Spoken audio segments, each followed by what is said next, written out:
పింగళి సూరనగరి స్వాగతం సుస్వాగతం. తెలివైన తెనాలి రామకృష్ణ గారి స్వాగతం సుస్వాగతం. భట్టుమూర్తి గారి వారి స్వాగతం సుస్వాగతం. ఆరు పదుల వయసు దాటిన అత్యద్భుతమైన శారీరక మానసిక ధైర్య స్థైర్యాలతో అసమాన చాతుర్య ప్రజ్ఞాశీలి అయిన మహామంత్రి తిరుమరుసు గారు నాయన వారి సమీపంగా విచ్చేస్తున్నారు. రాజాది రాజ రాజ మార్తాండ సాహితీ సమరాంగణ సార్వభౌమ శ్రీకృష్ణదేవరాయలు వారు విచ్చేస్తున్నారు. కథ కవులకు సాహితీ ప్రియులకు పురప్రజలకు స్వాగతం. కవులందరూ ఆసీనులు కావండి. ప్రభు మీకోసం మన రాజమందిర నర్తకి ఎదురు చూస్తున్నది. ప్రవేశపెట్టండి.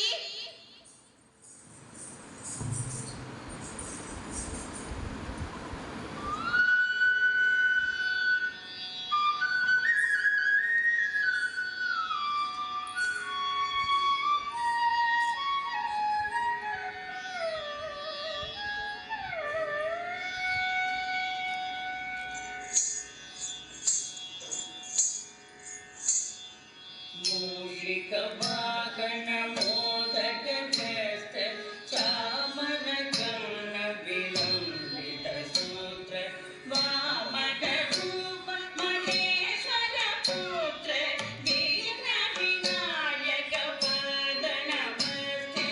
मूषिक वाहन मोदक चेष्ट चामर कर्ण विलंबित सूत्र वामन रूप महेश्वर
ఆహా, ఎంత అద్భుత పూరణ!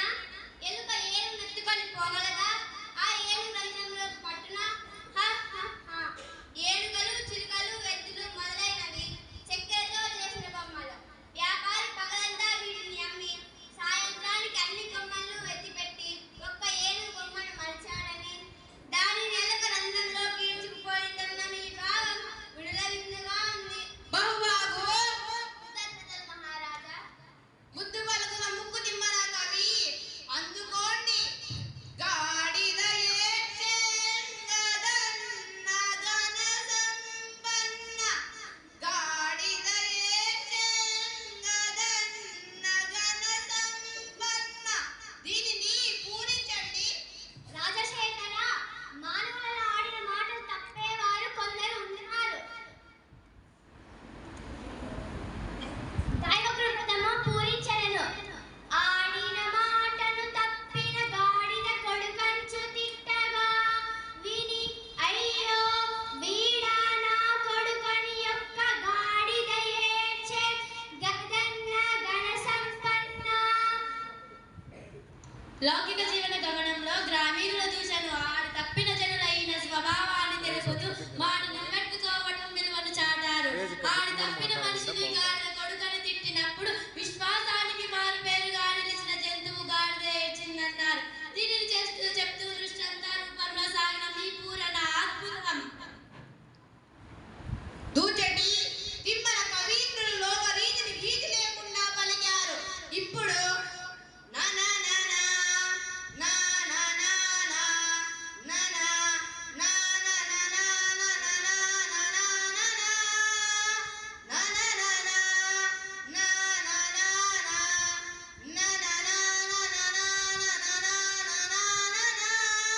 అనే సమస్యను మీరు పూరించండి. ప్రభు అక్షర విన్యాసం తప్ప అర్థం లేని సమస్య ఇచ్చారు. అయినా చక్కని పూలను కావిస్తాను. నిన్ను నిన్ను నిన్ను నిన్ను నిన్ను నిన్ను నిన్ను నిన్ను నిన్ను గని లయతాన సంగతుల గాన కళా పరిపూర్ణ మానసమ్మునన్ పలుకుని రాగములన్ మోదమ్మునల్లుచున్ పల్కునిట్టులన్ ననననా నాననానా ననా నానననానననాననా. ఫల శ్రీకాళహస్తీశ్వర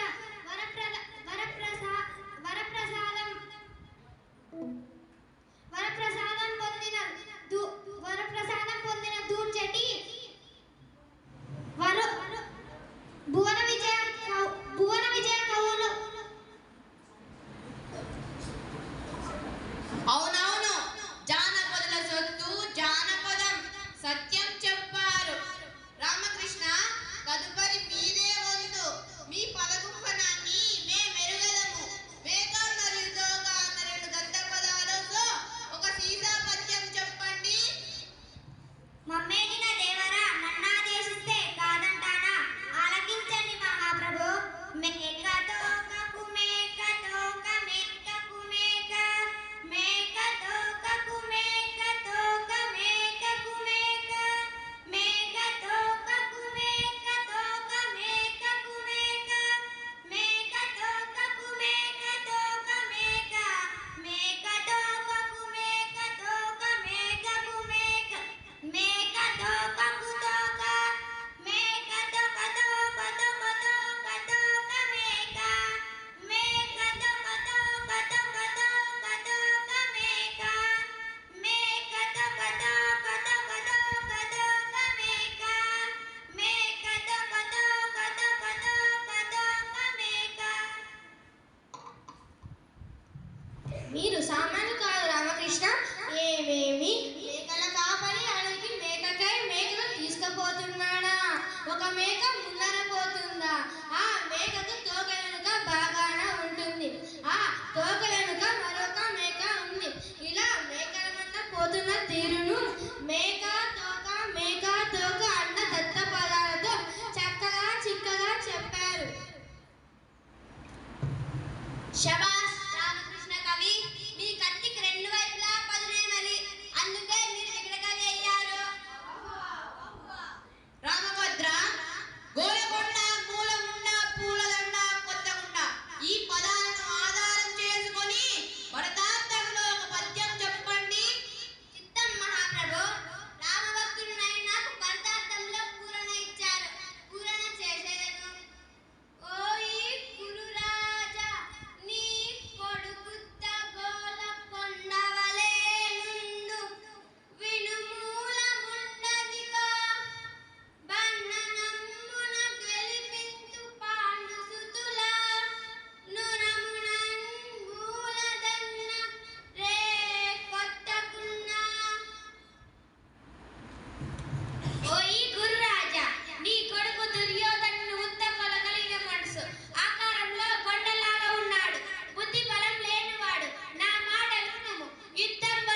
మత్స్యావతారాన సోమదాసుని చంపాడు. కూర్మమై మందారగిరి మోసి పాల సముద్రం చిలకడానికి సాయమయ్యాడు. వరాహ రూపంలో హిరణ్యాక్షిని చీరాడు. నృసింహమై హిరణ్య కశిపుణ్ణి చీల్చాడు. వామనుడై బలిని పాతాళానికి పంపాడు. పరశురాముడై రాయుల దర్పాన్ని కూల్చాడు.